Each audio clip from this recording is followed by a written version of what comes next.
चोर और राजा, राजस्थानी लोक कथा। किसी जमाने में एक चोर था। वह बड़ा ही चतुर था। लोगों का कहना था कि वह आदमी की आंखों का काजल तक उड़ा सकता था। एक दिन उस चोर ने सोचा कि जब तक वह राजधानी में नहीं जाएगा और अपना करतब नहीं दिखाएगी, तब तक चोरों के बीच उसकी धाक नहीं जमेगी। यह सोचकर वह राजधानी की ओर रवाना हुआ और वहां पहुंचकर उसने यह देखने के लिए नगर का चक्कर लगाया कि कहां क्या कर सकता है। उसने तय की कि राजा के महल से अपना काम शुरू करेगा। राजा ने रात दिन महल की रखवाली के लिए बहुत से सिपाही तैनात कर रखे थे। बिना पकड़े गए परिंदा भी महल में नहीं घुस सकता था। महल में एक बहुत बड़ी घड़ी लगी थी जो दिन रात का समय बताने के लिए घंटे बजाती रहती थी। चोर ने लोहे की कुछ कीलें इकट्ठी की और जब रात को घड़ी ने 12 बजाए तो घंटे की हर आवाज के साथ वह महल की दीवार में एक एक कील ठोकता गया। इस तरह बिना शोर किए उसने दीवार में 12 कीलें लगा दीं, फिर उन्हें पकड़ पकड़कर वह ऊपर चढ़ गया और महल में दाखिल हो गया।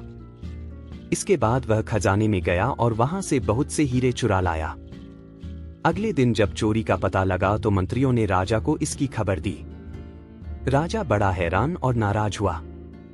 उसने मंत्रियों को आज्ञा दी कि शहर की सड़कों पर गश्त करने के लिए सिपाहियों की संख्या दूनी कर दी जाए और अगर रात के समय किसी को भी घूमते हुए पाया जाए तो उसे चोर समझकर गिरफ्तार कर लिया जाए।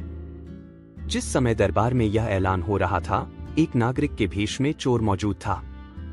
उसे सारी योजना की एक एक बात का पता चल गया। उसे फौरन यह भी मालूम हो गया कि कौन से 26 सिपाही शहर में गश्त के लिए चुने गए हैं।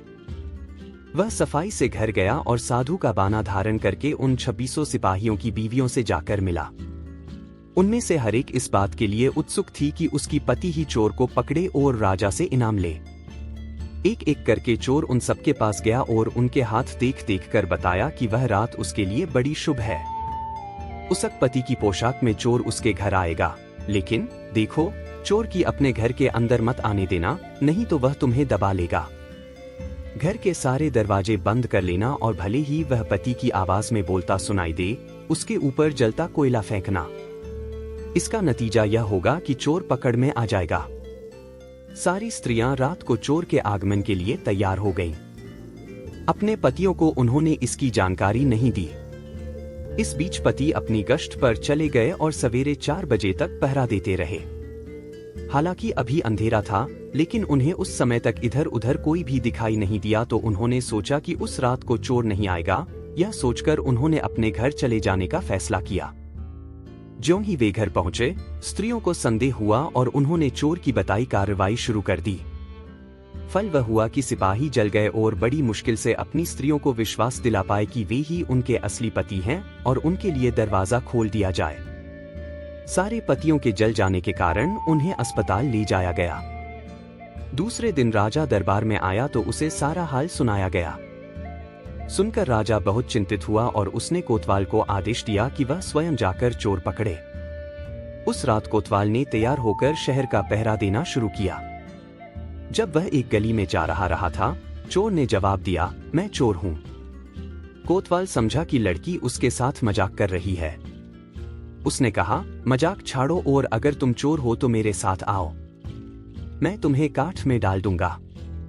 चोर बोला, ठीक है, इससे मेरा क्या बिगड़ेगा, और वह कोतवाल के साथ काठ डालने की जगह पर पहुंचा। वहां जाकर चोर ने कहा, कोतवाल साहब, इस काठ को आप इस्तेमाल कैसे किया करते हैं, मेहरबानी करके मुझे समझा दीजिए। कोतवाल ने कहा, तुम्हारा क्या भरोसा, मैं तुम्हें बताऊं और तुम भाग जाओ तो? चोर बोला, आपके बिना कहे मैंने अपने को आपके हवाले कर दिया है, मैं भाग क्यों जाऊंगा? कोतवाल उसे यह दिखाने के लिए राजी हो गया कि काठ कैसे डाला जाता है। ज्यों ही उसने अपने हाथ पैर उसमें डाले कि चोर ने झट चाबी घुमाकर काठ का ताला बंद कर दिया और कोतवाल को राम राम करके चल दिया। जाड़े की रात थी। दिन निकलते निकलते कोतवाल मारे सर्दी के अधमरा हो गया।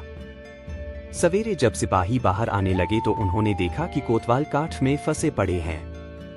उन्होंने उनको उसमें से निकाला और अस्पताल ले गए। अगले दिन जब दरबार लगा तो राजा को रात का सारा किस्सा सुनाया गया। राजा इतना हैरान हुआ कि उसने उस रात चोर की निगरानी स्वयं करने का निश्चय किया। चोर उस समय दरबार में मौजूद था और सारी बातों को सुन रहा था। रात होने पर उसने साधु का भेष बनाया और नगर के सिरे पर एक पेड़ के नीचे धूनी जलाकर बैठ गया। राजा ने गश्त शुरू की और 2 बार साधु के सामने से गुजरा। तीसरी बार जब वह उधर आया तो उसने साधु से पूछा कि क्या इधर से किसी अजनबी आदमी को जाते उसने देखा है। साधु ने जवाब दिया कि वह तो अपने ध्यान में लगा था, अगर उसके पास से कोई निकला भी होगा तो उसे पता नहीं। यदि आप चाहें तो मेरे पास बैठ जाइए और देखते रहिए कि कोई आता जाता है या नहीं। यह सुनकर राजा के दिमाग में एक बात आई और उसने फौरन तय किया कि साधु उसकी पोशाक पहनकर शहर का चक्कर लगाए और वह साधु के कपड़े पहनकर वहां चोर की तलाश में बैठे। आपस में काफी बहसमुबाही से और 2-3 बार इनकार करने के बाद आखिर चोर राजा की बात मानने को राजी हो गया और उन्होंने आपस में कपड़े बदल लिए। चोर तत्काल राजा के घोड़े पर सवार होकर महल में पहुंचा और राजा के सोने के कमरे में जाकर आराम से सो गया। बेचारा राजा साधु बना चोर को पकड़ने के लिए इंतजार करता रहा। सवेरे के कोई 4 बजने आए। राजा ने देखा कि न तो साधु लौटा और कोई आदमी या चोर उस रास्ते से गुजरा, तो उसने महल में लौट जाने का निश्चय किया। लेकिन जब वह महल के फाटक पर पहुंचा तो संतरियों ने सोचा, राजा तो पहले ही आ चुका है, हो न हो यह चोर है जो राजा बनकर महल में घुसना चाहता है। उन्होंने राजा को पकड़ लिया और काल कोठरी में डाल दिया। राजा ने शोर मचाया पर किसी ने भी उसकी बात न सुनी। दिन का उजाला होने पर काल कोठरी का पहरा देने वाले संतरी ने राजा का चेहरा पहचान लिया और मारे डर के थरथर कांपने लगा। वह राजा के पैरों पर गिर पड़ा।